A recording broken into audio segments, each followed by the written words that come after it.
What's up, world? Welcome back to another episode of Just Grow It, the podcast. I'm your host, Big City Gardener, and today we are talking about one of my favorite techniques that I use in my garden, and that is interplanting.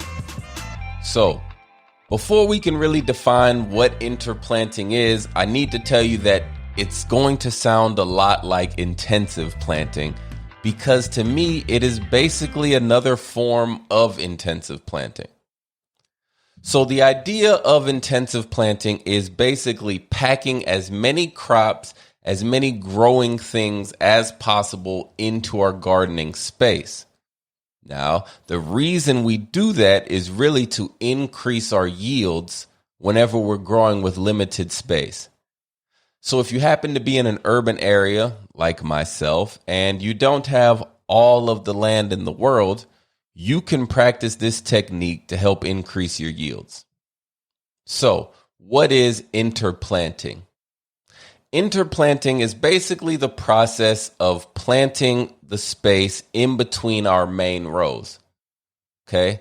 Now, when I say row, don't think that you have to have a farm or be growing in in-ground beds to practice this. I do this in some of the raised beds that I have here. Okay? All it means is in between our main crops, we're going to go in and grow something else, like I said, in between the rows. So if we have a 4x8 raised bed and you plan on growing 6 tomatoes in there, then you could put the tomatoes equally distanced apart, and then in between them, in that one long row down the middle, you could come in and seed another crop.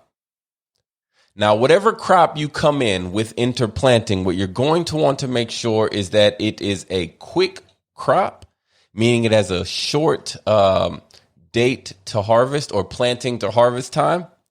And you're going to want to make sure that the crop is able to do well in shaded areas. Okay.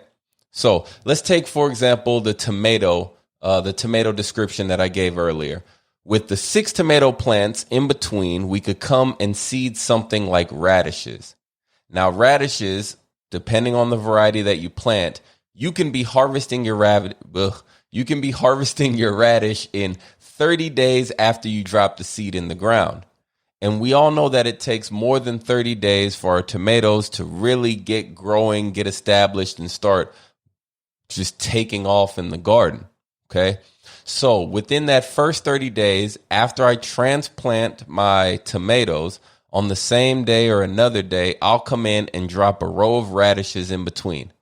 So now in the next 30 days, as the tomatoes begin to grow and the canopies begin to get close to touching and they're shading all of the area underneath, what ends up happening is I'm able to get a harvest of radishes out of there before all of the light is blocked and the growing conditions change.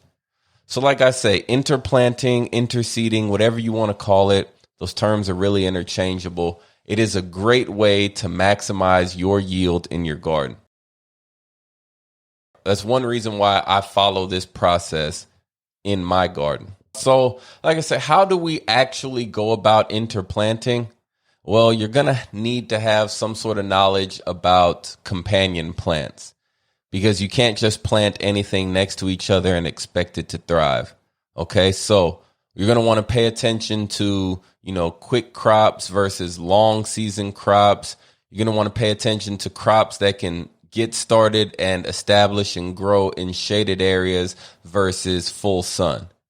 So an example of interplanting is, in the summertime in Houston, okra is just prolific. It's one of the best things to grow. Now, we all know okra gets tall, shoots the leaves out, and it shades the area underneath it. Well, I use this shaded area to start a lot of lettuce seeds or a lot of leafy green seeds that are going to be growing strong throughout the fall. So as my okra grows towards the end of the season of the okra, right before the fall temperatures arrive, I will come in and seed lettuce or sometimes kale, but mostly just lettuce underneath my okra and allow it to grow for a week or two. Then I come in, chop down the okra because it's time for it to finish, and those seedlings are already there. They've already sprouted. They started growing. Now, once I chop down the okra, they get extra sunlight and they just take off. Okay, so what are the benefits to practicing interplanting or this form of intensive planting? Well, one is it helps reduce soil erosion. Why? How?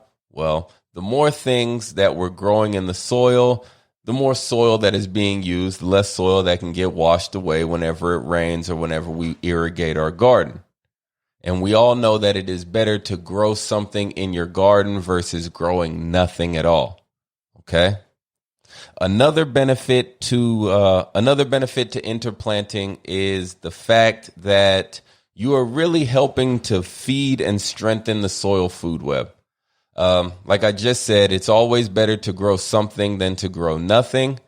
And the more things we have growing in our garden, the more you will have to fertilize your garden, the more you'll have to feed your garden, the more all of that life that is in the soil has a chance to interact with roots, has a chance to interact with other life in the soil and just strengthen itself. And the success of your garden is 100% directly related to the strength of your soil food web.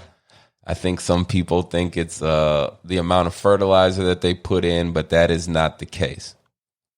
Another reason why I practice interplanting, or another benefit of practicing interplanting, is it really helps me get rid of a lot of weeds.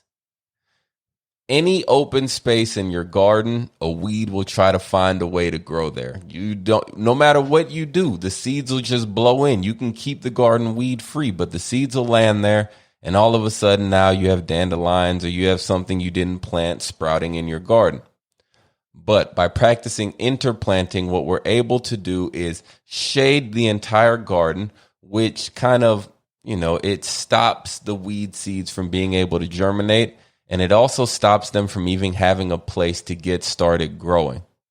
So, benefits of interplanting are: 1, reduced soil erosion. 2, we're increasing the strength of our soil food web.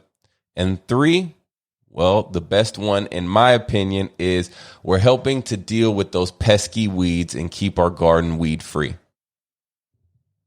That's it. That's all we need to know about interplanting. Like I said, I'm pretty sure a lot of people are already practicing this technique.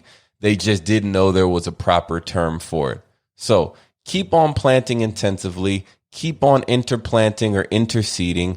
Keep on planting your companion plants. And don't forget to always just grow it. That's it for today's episode, man. You guys have a great day. Before I let you go, I need you to do more than one thing. First, I need you to like, comment, subscribe to the podcast. Second, I need you to tell a friend or two about the show if you enjoyed it. And if you have anybody you think I need to talk to, I should interview, send the name over, put it in the comments, or send me an email, igrow@BigCityGardener. And check me out, man, on Instagram and on all social media platforms, Big City Gardener. We out. Oh, almost forgot.